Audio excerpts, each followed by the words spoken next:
இன்றைய முக்கிய நிகழ்வுகள்.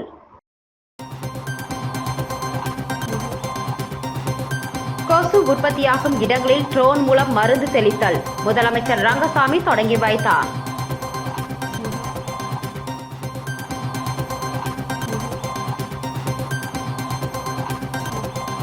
தொடரும் ஆன்லைன் மோசடி, வழக்கு போடப்பட்டுள்ளதாக கூறி 13 லட்சம் பறிப்பு.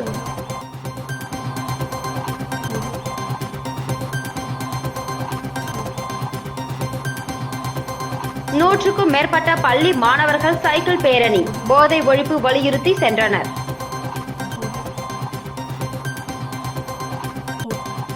புதுச்சேரியில் இணைய வழி மூலம் 2 பேரிடம் ரூபாய் 13.74 லட்சம் மோசடி செய்தவர்களை சைபர் கிரைம் போலீசார் தேடி வருகின்றனர்.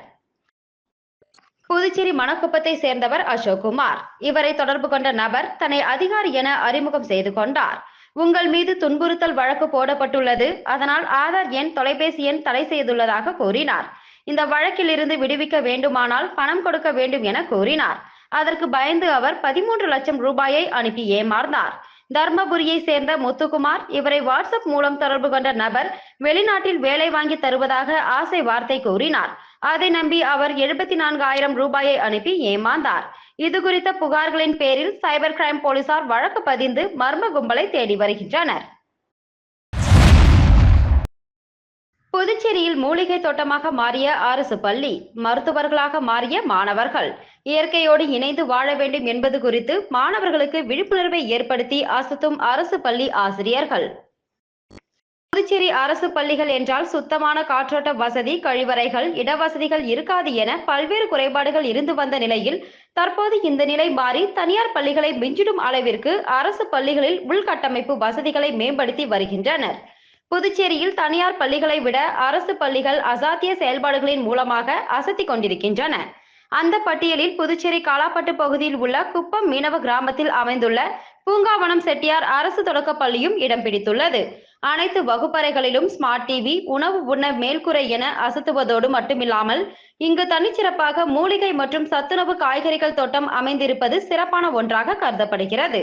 இப்பள்ளியில் மூலிகை தோட்டம் போன்ற வசதிகளை மேம்படுத்துவதில் ஆசிரியர்கள், பெற்றோர்கள், அங்கு படிக்கும் மாணவ மாணவிகளும் ஒரு குடும்பமாக இணைந்து பல்வேறு பணிகளை மேற்கொண்டு வருவதால் இங்கு தனியார் பள்ளிக்கு இணையாக அரசு பள்ளியும் இருந்து வருகிறது.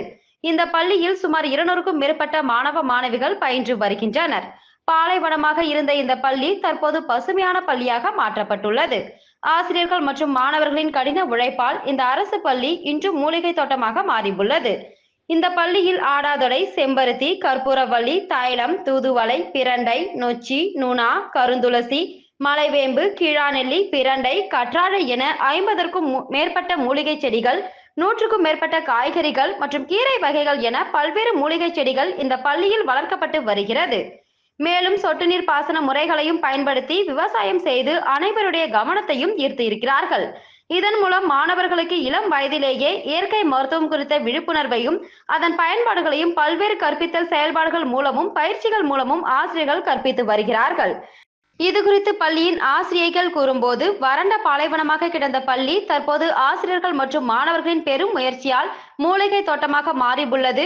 இந்த பள்ளியில் சுமார் 100க்கும் மேற்பட்ட மூலிகை செடிகள் உள்ளது. நாள் ஒன்றுக்கு ஒரு மூலிகை செடிகளை பற்றி மாணவர்கள் தெரிந்து கொள்ளும் வகையில் அவர்களுக்கு கற்றுக் கொடுக்கப்படுகிறது.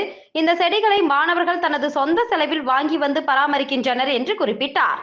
மேலும் இயற்கையோடு ஒன்றிணைந்து இருக்க வேண்டும் என்பதற்காக மூலிகை செடிகளில் பள்ளியில் கலந்து வருவதாக குறிப்பிட்ட ஆசிரியர்கள், அலோபதி மருத்துவம் மேற்கொள்வதில் உடலுக்கு பல்வேறு உபாதைகள் வருகிறது, இதனை தவிர்த்து இயற்கை வழி முறைகளை கையாள வேண்டும் என்பது குறித்தும் விழிப்புணர்வு ஏற்படுத்தி வருவதாக தெரிவித்தனர்.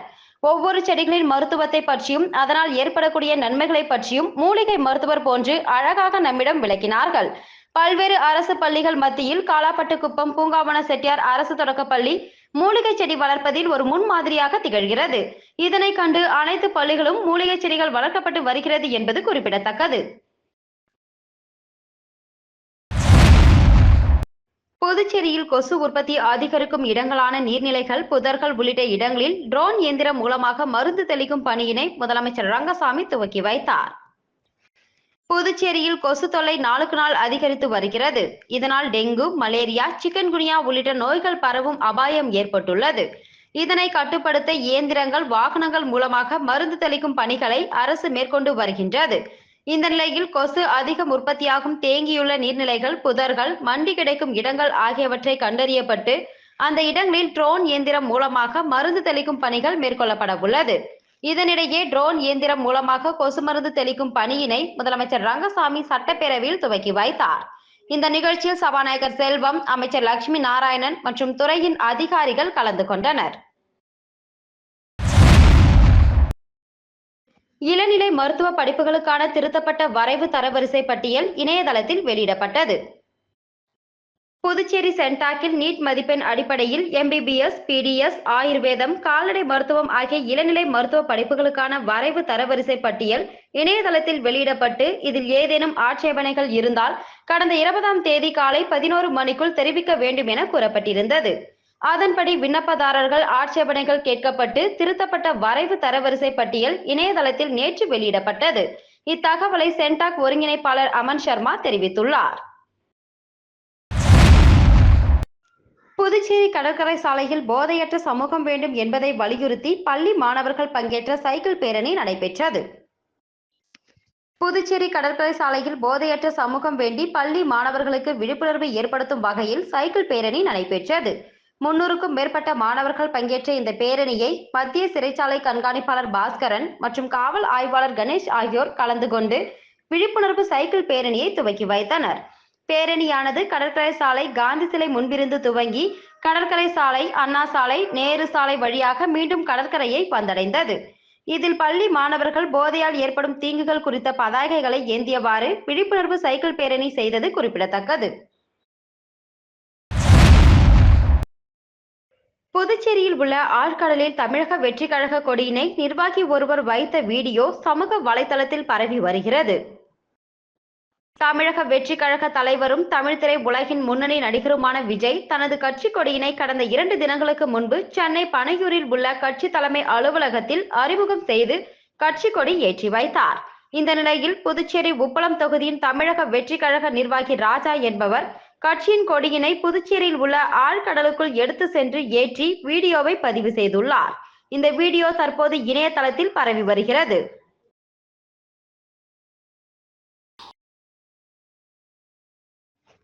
மூன்று அம்ச கோரிக்கைகளை வலியுறுத்தி திருநள்ளாறு தனியார் சோப்பு நிறுவனத்தை முற்றுகையிட உள்ளதாக லாரி உரிமையாளர் சங்கம் அறிவிப்பு.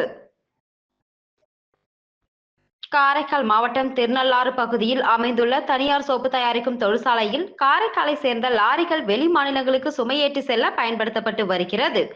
இந்த நிலையில் ஏற்கனவே கொடுக்கப்பட்டு வந்த வாடகையை குறைத்து விட்டதாகவும் இதனிடையே வெளியூர்களில் இருந்து வாடகைக்கு எடுக்கும் லாரிகளுக்கு அதிக வாடகை கொடுப்பதாகவும் குற்றச்சாட்டு எழுந்துள்ளது. இதனால் உள்ளூர் லாரி உரிமையாளர்களுக்கு இழப்பு ஏற்படுவதாகவும் இதனை கண்டித்தும் வாடகையை 15% உயர்த்தி தர வேண்டும், அரசு நிர்ணயித்தது போல டன் கணக்கிற்கு ஏற்ப வாடகை தர வேண்டும், சுமை ஏற்றும் விபரத்தை சங்கத்திடம் முன்கூட்டியே தெரிவிக்க வேண்டும் உள்ளிட்ட 3 அம்ச கோரிக்கைகளை வலியுறுத்தி கடந்த சில மாதங்களாக தொழிற்சாலை நிர்வாகத்திலும் பேசி எந்த பயனும் இல்லாத நிலையில் காரைக்கால் மாவட்ட நிர்வாகம் மற்றும் புதுச்சேரி அரசிடம் கோரிக்கை விடுத்தும் எந்த நடவடிக்கையும் எடுக்கப்படாத நிலையில் நாளை திருநள்ளாறு தனியார் சோப்பு தயாரிக்கும் தொழிற்சாலையை முற்றுகையிடப் போவதாக காரைக்கால் மாவட்ட லாரி உரிமையாளர்கள் மற்றும் புக்கிங் ஏஜென்ட்டுகள் சங்கம் சுவரொட்டி வெளியிட்டிருந்தது.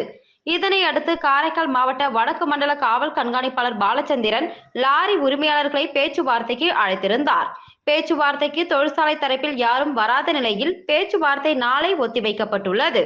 பேச்சுவார்த்தைக்கு பின்னர் செய்தியாளர்களை சந்தித்த காரைக்கால் மாவட்ட லாரி உரிமையாளர் மற்றும் புக்கிங் ஏஜென்ட்டுகள் சங்க தலைவர் ஆறுமுகம் ஏற்கனவே அறிவித்திருந்தது போல முற்றுகை போராட்டம் கண்டிப்பாக நடைபெறும் என்று தெரிவித்தார்.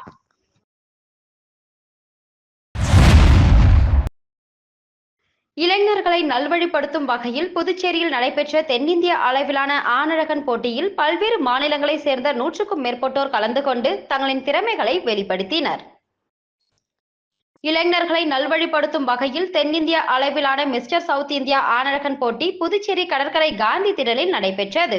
இப்போட்டியில் புதுச்சேரி, தமிழகம், ஆந்திரா, கேரளா, கர்நாடகா, தெலுங்கானா உள்ளிட்ட மாநிலங்களை சேர்ந்த 100க்கும் மேற்பட்ட போட்டியாளர்கள் கலந்து கொண்டனர்.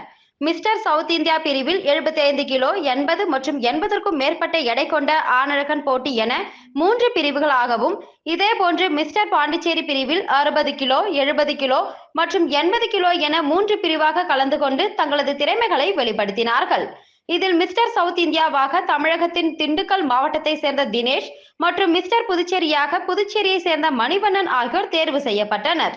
மிஸ்டர் தென்னிந்தியா பரிசை பெற்ற தினேஷுக்கு ரூபாய் 1 லட்சம் ரொக்க பரிசு மற்றும் கோப்பையும், மிஸ்டர் புதுச்சேரி பரிசை வென்ற மணிவண்ணனுக்கு ரூபாய் 40,000 ரொக்கமும், விருது மற்றும் சான்றிதழை விளையாட்டுத்துறை அமைச்சர் நமச்சிவாயம் கலந்து கொண்டு வழங்கி கௌரவித்தார். கடற்கரை சாலையில் நடைபெற்ற ஆணழகன் போட்டியை பொதுமக்கள் மட்டுமின்றி சுற்றுலா வந்த ஏராளமான சுற்றுலா பயணிகளும் கண்டு ரசித்தனர். புதுச்சேரி இந்திரா காந்தி அரசு மருத்துவமனையில் குரட்டையை கண்டறிய ரூபாய் 35 லட்சம் மதிப்பில் புதிய ஆய்வகம் மக்கள் பயன்பாட்டிற்கு கொண்டு வரப்பட்டுள்ளது. புதுச்சேரி இந்திரா காந்தி அரசு பொது மருத்துவமனையில் காது, மூக்கு, தொண்டை பிரிவின் கீழ் உறக்கத்தின் போது குரட்டையால் ஏற்படும் பிரச்சனையை கண்டறிய ஆய்வகம் அமைக்கப்பட்டது. இந்த ஆய்வகம் பொதுமக்கள் பயன்பாட்டிற்கு கொண்டு வரப்பட்டது. ரூபாய் 35 லட்சம் மதிப்பில் அமைக்கப்பட்ட இந்த ஆய்வகம் மூலம் உறக்கத்தின் போது ஏற்படும் குரட்டை மற்றும் மற்ற குறைபாடுகளை கண்டறிந்து அதற்கான சிகிச்சைகள் அளிக்கப்படுகிறது. மேலும் உறக்கத்தின் போது ஏற்படும் மூச்சடைப்பு, மூச்சு திணறல் போன்ற பிரச்சனைகள் உள்ளவர்கள் நோயின் தன்மையை பற்றி தெரிந்து கொள்ளலாம். குரட்டை விடுவதன் மூலம் ஆக்சிஜன் அளவு குறைகிறது. அதனால் நுரையீரல், இருதய நோய் பாதிப்பு ஏற்படுகிறது. எனவே குரட்டை பிரச்சனைகள் உள்ளவர்கள் அரசு மருத்துவமனை ஆய்வகத்தில் இலவசமாக காது, மூக்கு, தொண்டை ஆகியவற்றை சோதனை செய்து கொள்கின்றனர். புதுச்சேரியில் பல்வேறு கட்சியில் இருந்து விலகிய 500க்கும் மேற்பட்ட மாணவர்கள் காங்கிரஸ் கட்சி அலுவலகத்தில் நடைபெற்ற விழாவில் தங்களை மாணவர் காங்கிரஸில் இணைத்துக் கொண்டனர். புதுச்சேரி மாநில மாணவர் காங்கிரஸ் மாநில தலைவர் டாக்டர் ஹர்ஷவர்தன் வழிகாட்டுதலின் பேரில் புதுச்சேரி மாநில மாணவர் காங்கிரஸ் மாநில செயலாளர் அல்போன்ஸ் ஏற்பாட்டில் சன் குரூப்ஸ் உரிமையாளர்கள் சூரியமூர்த்தி மற்றும் சிவா ஆகியோர் தலைமையில் பல்வேறு கட்சிகளில் இருந்து விலகிய மாணவர்கள் தங்களை மாணவர் காங்கிரஸில் இணைத்துக் கொண்டனர். காங்கிரஸ் அலுவலகத்தில் நடைபெற்ற இணைப்பு விழாவில் சிறப்பு அழைப்பாளராக புதுச்சேரி மாநில காங்கிரஸ் கமிட்டி தலைவரும் பாராளுமன்ற உறுப்பினருமான வைத்திலிங்கம் மற்றும் முன்னாள் முதலமைச்சர் நாராயணசாமி கலந்து கொண்டனர். மேலும் மாணவர் காங்கிரஸ் மாநில பொருளாளர் கிருத்திவாஸ் மற்றும் ஏராளமான நிர்வாகிகள், காங்கிரஸ் பிரமுகர்கள், மாணவர்கள் என திரளாக கலந்து கொண்டனர்.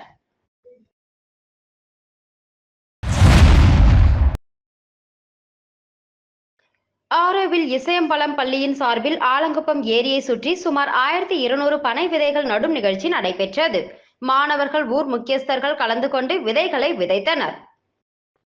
விழுப்புரம் மாவட்டம் வானூர் வட்டம் புதுச்சேரி அருகே உள்ள ஆரோவில் இசையம்பலம் பள்ளியில் கடந்த 2 வருடங்களாக பல்வேறு பாடத்திட்டங்களை செய்து வருகின்றனர். அதில் முக்கியமானதாக கருதப்படும் பனை மரத்தை பற்றி மாணவர்கள் ஆழ்ந்து கற்று வந்தனர். இதனைத் தொடர்ந்து இந்த வருடம் இசையம்பலம் பள்ளி மாணவர்கள் பள்ளிக்கு அருகில் உள்ள பாவேந்தர், விஜயாஞ்சலி பள்ளி மாணவர்கள் மற்றும் ஆலங்குப்பம் கிராம பஞ்சாயத்து தலைவர்கள் முன்னிலையில் பனை விதை நடும் விழா தொடங்கியது. முன்னதாக பள்ளி மாணவ மாணவிகள் பனை மரத்தின் பயன்களை கோஷமிட்டு கொண்டு ஆலங்குப்பத்தை சுற்றி பனை விதை வாசகங்கள் அடங்கிய பதாகைகளை ஏந்தி வந்து பொதுமக்களிடையே பனை மரத்தின் பயன்கள், நன்மைகள், இயற்கையை எப்படி காப்பது என்பது குறித்து விழிப்புணர்வு ஏற்படுத்தினர். தொடர்ந்து ஆலங்குப்பம் ஏரியை சுற்றி 1200 பனை விதைகள் மாணவர்களால் விதைக்கப்பட்டது. இதில் அனைத்து மாணவர்களும் ஆசிரியர்களும் உற்சாகத்துடன் ஆர்வத்துடனும் பனை விதைகளை விதைத்தனர். முடிவில் மாணவர்களுக்கு சத்தான சிற்றுண்டி வழங்கப்பட்டது. நிகழ்ச்சிக்கான ஏற்பாட்டினை ஆரோவில் இசையம்பலம் பள்ளி ஆசிரியர்கள், ஊழியர்கள், மாணவர்கள் மற்றும் அப்பகுதி கிராம பொதுமக்கள் வெகு சிறப்பாக செய்திருந்தனர். மீண்டும் இன்றைய முக்கிய நிகழ்வுகள்.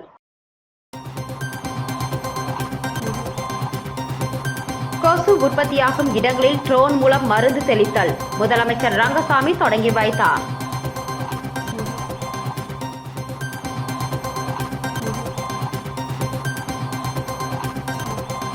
தொடரும் ஆன்லைன் மோசடி, வழக்கு போடப்பட்டுள்ளதாக கூறி 13 லட்சம் பறிப்பு.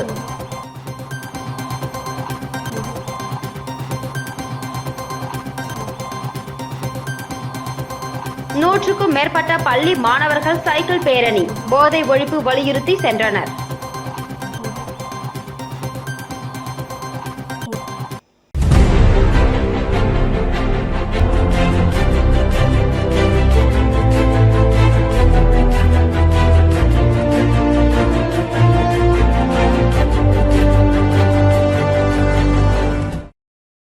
செய்திகளை உடனுக்குடன் தெரிந்து கொள்ள ஆஸ்கார் யூடியூப் சேனலை சப்ஸ்கிரைப் செய்யவும்.